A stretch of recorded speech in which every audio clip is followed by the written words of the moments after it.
Mang Dolpo, kayo na po mismo nagsabi. Inosente po ako.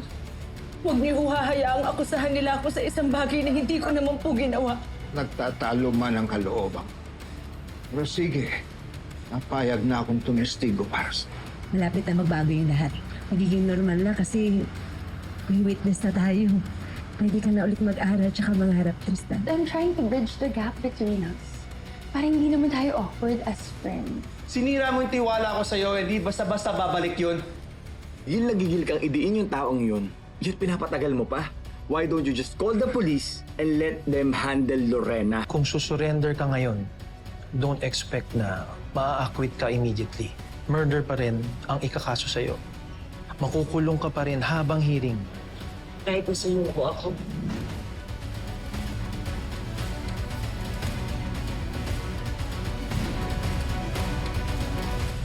Hindi mawawala, hindi mababago, na ang alam ko lang ay magmahal sa'yo. Hintayin mo na lang ako dito. May kukunin lang ako mga papeles sa taas. Eh,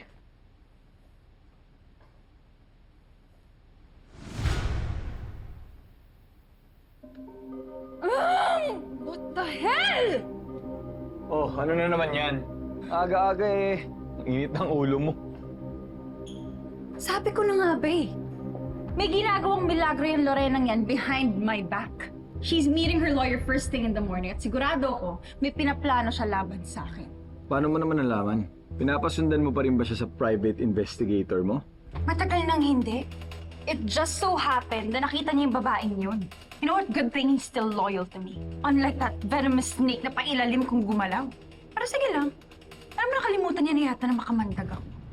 And I'll make sure na matutuklaw ko siya habang gumagapang pa siya. She can't get ahead of me. She can't beat me at my own game.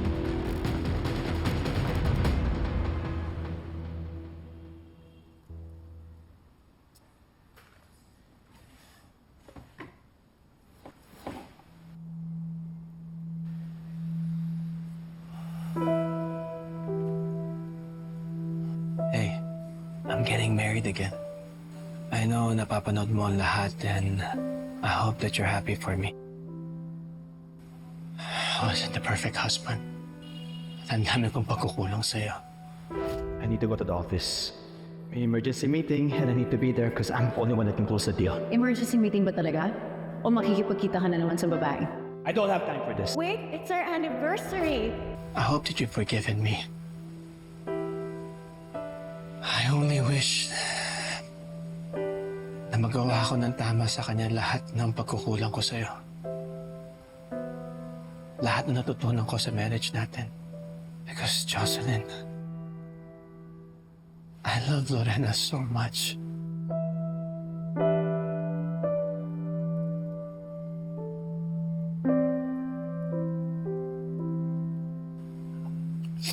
At ramdam ko na mahal niya ang anak namin. Anak natin. Jocelyn, if you could only see Lorena with Amber. She loves her so much. And I hope that you're happy for me and Amber.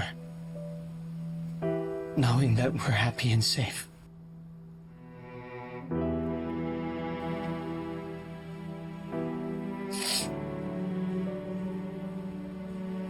Jocelyn, I promise you I will give you justice sa nangyari sa'yo.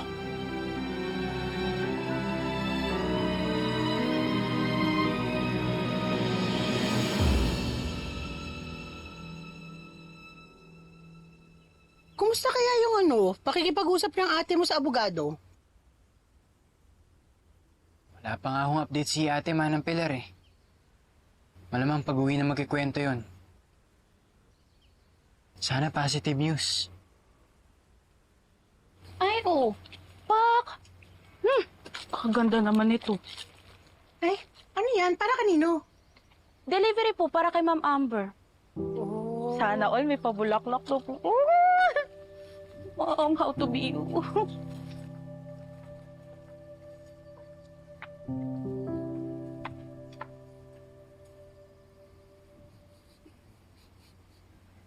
Parang kailangan ko mag-spray ng deodorizer dito sa garden. Uy, Manang Pilar, naligo naman ako. Nangangamoy. Nangangamoy selos. Di kaya, paki ko naman kung may maliligo si Amber. Nilong mo, humaba.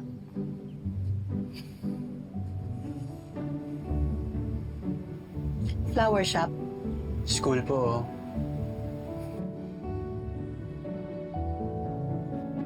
And that concludes our projection for this year's last quarter. But before we end this presentation, we would like to point out a very important event this year. And you are all invited. Guys, ano to? Sir, nag-prepare po kami ng mga employees na advance celebratory dinner for you and Ma'am Lorena this Friday night. Isang maliit na regalo lang po sa inyo. Guys, I'm a little too old na for a bachelor's party. At parang ayoko naman din to mag-bridal shower. Baka isa sa inyo, order pa ng macho guys, ha? Don't worry, nasabi ko na sa kanila yan. Wholesome lang tayo. Just a simple dinner para i-celebrate yung up-and-coming wedding niyo. Idea nila yan, ha? Not mine. Well, what can I say? I'm impressed. And I'm surprised sa report niya. Maraming salamat. Thank you, guys. Hindi niyo naman kailangan gawin to, pero thank you. Ramdam na ramdam ko yung pag-welcome niyo sa akin dito, tsaka yung support niyo sa amin ni Wilfred. Thank you.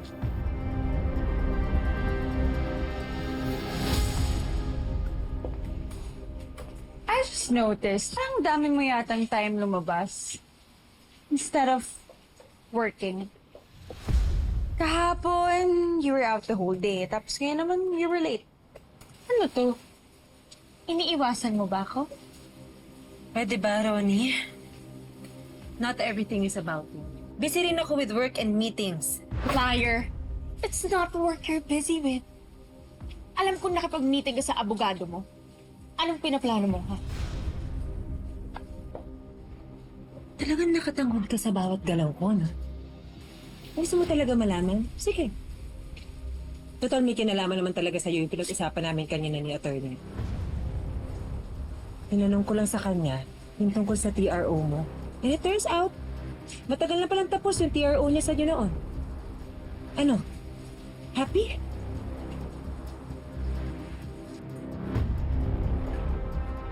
You better be sure na yun lang talaga yun, Lorena. At wala kang ginagawang kalokohan behind my back. And be grateful, you know, that I am still trusting a murderer. Kakainin mo rin lahat ng mga sinasabi. That tremble in your voice? Don't worry. Kakainin mo rin lahat ng sinasabi mo. Baka ma-impatyo ka pa sa dami ng kasinungalingan mo. Lorena. Oh, Carol nga pala. Kayo ng kapatid mong kriminal. At tignan na lang natin kung saan ka pupulutin kapag nalaman na ng lahat na ikaw ang pumatay kay Joy. Dadama yung kapatid ko dito, lalong-lalo na dahil hindi naman talaga ako pumatay kay Joy. Alam mo, napapagod na ako sa mga laro mo eh. Sige, magsumbong ka. Wala akong pakialam, bahala ka. Sabihin mo, pa-billboard mo kung gusto mo.